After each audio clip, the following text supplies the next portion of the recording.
as we heard, physicists tell us that time doesn't exist. It feels like it does, though. Every day, I don't know about you, but every day I make estimates about how much time has passed, how much time I've got left, and revise my actions and behaviour based on those estimates. But how can we measure something that's supposed not to exist? So, to start thinking about this question, I'd like you to imagine a simple everyday example. Okay, so I'm in my car and I'm driving down the Prado in Marseille. Up ahead of me, there's a green traffic light. But just as I arrive at the light, it turns orange. So I've got a decision to make. Should I slam on the brakes or should I drive straight through? Well, I'm in Marseille, so obviously I drive straight through, but before I make that decision, I have to do a couple of things first. The first thing I have to do is to process the order in which the traffic lights changed colour. If orange comes after green, that means red's next, and that has consequences for my actions. But as well as estimating the temporal order in which the traffic lights change colour, I also have to estimate the duration of each one, particularly the orange traffic light. And in order to estimate how long the orange light has been on for, I need to know when it started. And this is the tricky business of time, because in order to measure how long the orange traffic light has been on for, I need to retrieve some kind of memory trace of when it started and integrate it with what I'm currently perceiving. And the American psychologist J.J. Gibson put it quite poetically, I think, when he said, "Time is a ghost of the events of the world." But despite this sense of time that we have, there are actually no sensory receptors in the brain to process time. In fact, there aren't even any regions of sensory cortex that are specialised for processing time in the way that areas of, for example, visual cortex are specialised for processing shape or colour or motion. And it's this lack of specialisation that the physicists tell us time doesn't exist. That's why there are no regions of the brain that are specialised for processing time, because time doesn't exist. Time, instead, is a mental construct. It's something that we reconstruct based on memories and current sensory information. But the fact that time is this mental construct means that it's quite fragile. It's quite susceptible to influence from different contextual factors. Albert Einstein famously once said, "If you put your hand on a hot stove for a minute, it feels like an hour. If you stand next to a pretty girl for an hour, it feels like a minute," and that's relativity. And I think in our everyday lives, we've all experienced these kinds of context-based temporal illusions. So, you know, a watched pot never boils, or time flies when you're having fun at a party. A few years ago, I was unfortunately involved in a road accident between Aubagne and Marseille here. A lorry had hit the back of my car, and I ended up doing a 360-degree spin across a 3-lane motorway. Luckily, no one was hurt. But even though this terrifying event must have only lasted, I don't know, 3 or 4 seconds, it felt like every single instant was dragged out in time. It literally, honestly felt like time had slowed down. And this is quite a common report of people that have been in accidents or life-threatening events.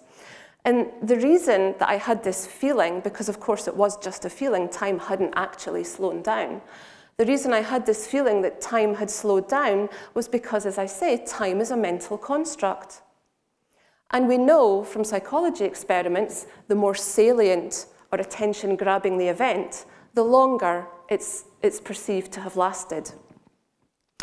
A few years ago, the neuroscientist David Eagleman, he asked a bunch of what I can only imagine are quite gullible or desperate college students to jump from a very high 20-metre platform down into a safety net and to perform timing tasks while they were doing this. what the researchers found was that although the student's ability to process time during the fall itself was unimpaired, when he asked them later how long they felt the duration of the fall had taken, how long the fall had actually lasted, they all consistently overestimated the amount of time that it had taken for them to fall from the platform. But our perception of time is modulated not just by emotions like fear or boredom or enjoyment. It can also be modulated by the spatial context of the situation as well.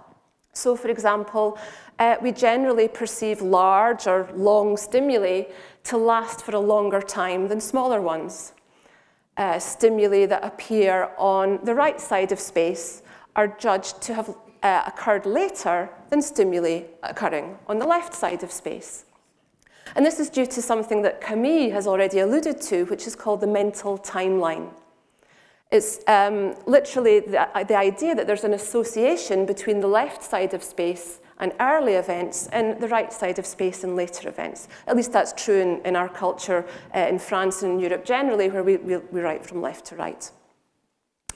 And an interesting observation is that children show these context-specific temporal illusions more readily than adults do. So a child is much more likely to perceive a long in-space event as occurring for a longer amount of time. And the reason for this is that children haven't yet developed the necessary cognitive skills to construct an abstract representation of time. Instead, what they do is they just use any information that they can perceive in the environment and base their duration judgments on that instead. So, if time is this mental construct, it seems important to try and figure out where in the brain time might be represented. Now, unfortunately, the neuroscientific investigation of time has lagged behind that of other cognitive disciplines. One of the reasons for this is that historically there weren't any patient groups who showed specific timing difficulties in the way that other patient groups have problems with other cognitive processes. So, for example, amnesic patients have memory problems, or Parkinson's disease patients have motor difficulties. There aren't any patient group who show specific timing difficulties. There are patients who have problems with timing. Parkinson's disease patients is one, schizophrenia patients are another. But this isn't the cardinal or defining feature of the disorder. And so historically, this lack of a patient group that shows specific timing difficulties has made it difficult to make a link between a specific region of the brain that might have been damaged by trauma or disease and the ability to accurately estimate time. Now, luckily, with the advent of functional neuroimaging methodologies, we're able to start mapping out different regions of the brain involved in different cognitive processes in healthy human volunteers. In these functional neuroimaging techniques, typically we use functional MRI, or in the olden days it was PET. And in these experiments, we ask volunteers to come into the MRI scanner and they lie down while they're performing different sorts of cognitive tasks. They might be asked to read words or listen to sounds or memorize shapes. And what we do with the MRI machine is that we measure changes in blood flow while the participants are performing the task. And these increases in blood flow in different regions of the brain index increases in neural activity. And so we can start to make a link then between different regions of the brain and their involvement in different sorts of cognitive process. So when we ask participants to perform a timing task when they're in the scanner, then we see a whole distributed network of brain regions being activated. The prefrontal cortex, particularly in the right hemisphere, is consistently activated during timing tasks. And its role seems to be to monitor continuously and update online the elapse of time in order to make temporal decisions. But the right prefrontal cortex is not activated alone. It's activated in conjunction with a variety of different brain regions, all of which appear to be, are traditionally involved in action or motor function. So, for example, the basal ganglia, which is the region of the brain affected in Parkinson's disease, is known to be involved in the perception of rhythms and encoding duration into memory. Cerebellum and also the parietal cortex are implicated in the ability to predict when in the future an event is likely to occur. And in the supplementary motor area, which is up here right at the top of the brain, the SMA as we call it, activity in this region increases steadily as a function of elapsing duration, so that at the end of the event, the readout of neural activity in the SMA provides us with an estimate of how much time has elapsed. In actual fact, activity in a variety of lower-level sensory regions also increases as a function of increasing duration. So, for example, if you're asked to measure the time of a visual stimulus, an orange traffic light, for example, then you'll see steadily increasing activity in visual cortex as a function of time. If you have to judge the duration of a sound, you see activity increasing as a function of duration in auditory cortex. But what makes the activity in the SMA, in the supplementary motor area, special is that activity in this region increases in line with increasing duration, whatever the stimulus modality that the participant is timing, auditory, visual, tactile, whatever. And the other thing we found that makes activity in the SMA quite special is that its activity increases as a function of duration only when you're actively attending to time in order to make a temporal decision. So it's this activity in SMA, the readout at the end, provides us with the information about how much time has elapsed so that we can make a decision about time that will inform our actions. But an intriguing question then is, why would regions of the brain that are involved in action or motor function be involved in the perception of time? Well, one hypothesis is that we learn or construct our sense of time in childhood through action. So if you imagine yourself at home in your kitchen cooking, and your daughter comes in and you say, okay, we're going to eat dinner in 10 minutes. She might say, well, how long's 10 minutes? And when my own children were little, I noticed myself giving them temporal guidelines based on action. So I would say something like, oh, well, 10 minutes is the amount of time it takes to walk to the baker. In other words, I was providing a temporal framework based on action upon which they could start to build their own sense of time. And the developmental psychologist Sylvie Doivollet in Clermont-Ferrand has tested hundreds of children with various different timing tasks. I'll just tell you about one very simple but very elegant experiment that she did to illustrate this. She asked children to press on a button, and she didn't give them any instructions about how long, she just asked them to press on a button. And she said, okay, that's great. Now what I want you to do is squeeze on this rubber ball for the same amount of time. The older children managed this simple task very well. But the younger children, the 3- and 4-year-olds, found it very difficult.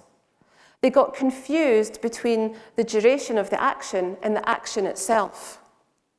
What they did is that they essentially, when they pressed on the button, they encoded the motor act and the timing information as one global unit. They were unable to extract the temporal information from the button press, construct an abstract representation of time, which could then be applied to the other action, the squeeze of the rubber ball. So it might be the case that action provides the scaffolding or the framework upon which we can start to build our sense of time in childhood. And this might explain why in adults performing these functional neuroimaging experiments, we see activity in regions of the brain that have traditionally been involved in motor function. In other words, these motor regions of the brain have kind of been functionally recycled to also process time. So, I'm in my car and I'm driving down the Prado. There's a green traffic light up ahead. How do I really know whether I do have enough time to race through that light? Well, when the light changes from green to orange, that acts like a kind of starter's pistol. And from that moment, activity starts to increase gradually in visual cortex. But because I'm paying attention to time, then activity also starts to increase in the supplementary motor area. And that readout at the end of the duration is passed to prefrontal cortex, which might then integrate it with information that's been previously stored in basal ganglia about the likely duration of orange traffic lights. And it's this complex choreography of activity across distributed brain regions that allows me to start making informed decisions about time. But of course, as we've seen now, the context is very important. I'm in Marseille. People are impatient. The rules of the road are a little bit loose, let's say. I'm Scottish. We're kind of stoic and obedient. I really just want to brake and wait my turn. But time is relative, so my foot slides over, I press on the accelerator, and I'm through. Thank you.